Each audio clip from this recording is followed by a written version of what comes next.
Good evening, everyone. I'm Elwood Watson. I'm Dr. Elwood Watson. I'm a professor of history, African American studies, and gender and sexuality studies at East Tennessee State University. Today, I've come to talk to you briefly about one of the greatest entertainers in American history and international history for that matter, and that is the late Miss Aretha Franklin. I talk about Miss Aretha Franklin in my greatest book, Keeping It Real, Essays on Race in Contemporary America, which was published by the University of Chicago Press in 2019. Miss Franklin was an icon on many levels. She was an entertainer that transcended race. Both genders were deeply enamored with her, and she had a sound that was like no other. Aretha hit the mainstream by the mid 1960s, and at that point, there was no stopping her. By the late 1960s, she indeed became a household word. She was a record setter and trendsetter on many levels.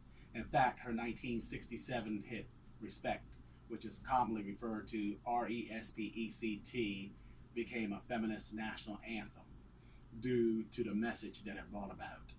In fact, it overshadowed the previous version, which was sung by Otis Redding.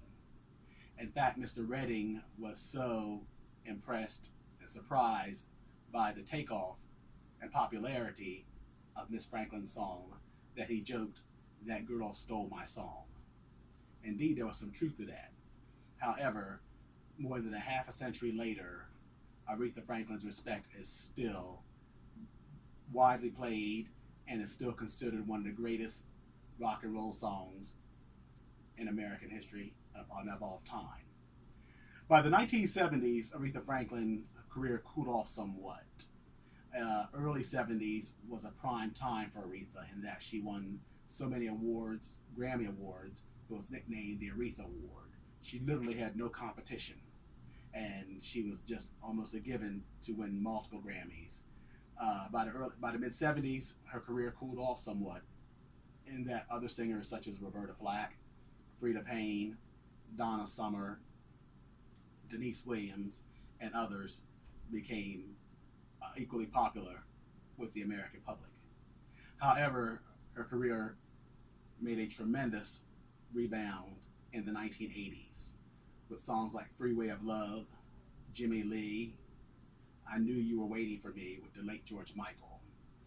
These songs introduced her to a whole new generation of fans, and she became even more widely popular, in addition to her largely dedicated following of older baby boomers.